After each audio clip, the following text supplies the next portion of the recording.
c'est la femme de menace. Ah, désolé, ma patronne, il n'est pas là. Mais si tu téléphones après 20 heures comme ça, tu vas la trouver. D'accord, merci beaucoup, madame Martin.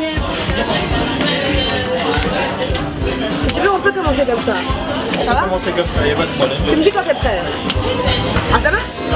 Moi, je vais vite. Aïcha, ça va, les bêtes? Les bêtes, c'est bien. Alhamdoulilah, j'étais en train de faire un peu de lecture. Tu connais? C'est pas mal comme journal. Non, je connais pas du tout, je découvre en Eh même ben temps écoute, que toi. c'est pour les Tunisiens et c'est en français et en arabe. Tu vois, t'as les deux C'est quoi côtés. le but d'avoir les deux? Eh ben écoute, pour que tout le monde y comprend. C'est facile à comprendre un journal. C'est vrai que les Bédouins vont des biens, pas la bouche.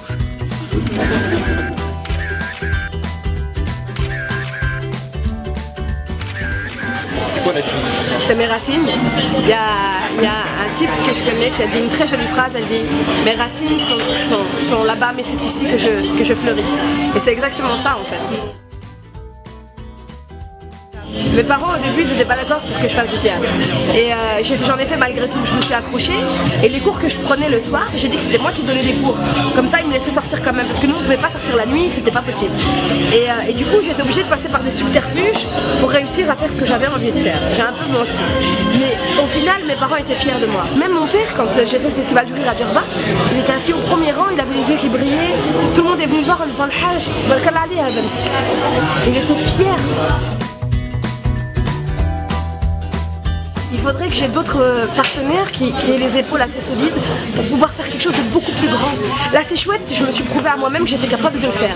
Comme ça s'est fait à la dernière minute et que les organisateurs n'ont pas tenu leur engagement, je m'étais déjà engagée avec mes amis humoristes, je ne pouvais pas faire marche arrière. Moi quand je dis quelque chose, je fais. Tu vois.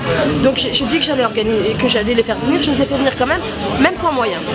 Mais pour les autres fois, j'aimerais qu'on fasse quelque chose à la hauteur de notre pays. Quelque chose de grandiose, quelque chose vraiment qui rayonne à travers le monde et pas seulement à la Tunisie. On hésite entre plusieurs salles, ça dépend si le Masrah El Beldi est prêt, on pense au Colisée, on regarde, pour l'instant on est encore en train de jauger, mais on espère que ce sera dans la plus chouette salle que possible parce qu'on a envie de faire plaisir au public tunisien et on a envie que ce soit une belle soirée. Donc j'aimerais bien retourner dans le pays de mes racines parce que pour moi c'est important. Je voudrais développer, apprendre à parler davantage ma langue. Parce que j'ai encore des difficultés, l'arabe je le maîtrise pas comme le français, comme j'ai grandi ici et que je suis née ici, mais je suis tellement attachée à ma culture, j'ai tellement envie de savoir et d'apprendre que toutes les fois où j'y vais j'apprends des nouveaux mots et je m'adapte un peu plus à la population tunisienne. Et donc voilà, j'aimerais bien travailler un peu plus en Tunisie, vraiment. En France, il y a un vrai problème, c'est qu'on n'accepte pas des femmes avec le voile dans quasiment tous les boulots. Quand on porte un foulard, on est obligé d'être nourrice ou d'être dans des boulots où on accepte qu'on soit là. Mais je pense qu'il faut se battre pour faire ce qu'on a envie de faire. Et donc moi, les seules barrières que j'ai rencontrées, en vérité, c'est les barrières que moi je me suis mise dans la tête. Après, peut-être que c'est plus simple pour moi parce que j'ai un style un peu afro et que ça se voit pas trop. J'ai opté pour quelque chose de plus discret. Mais au final, les gens, ils sont quand même venus. Ils écoutent ce que j'ai à dire et puis ils rient et c'est ça qui est le plus important. Je me dis que je voudrais que la mort de ma maman elle soit pas arrivée pour rien.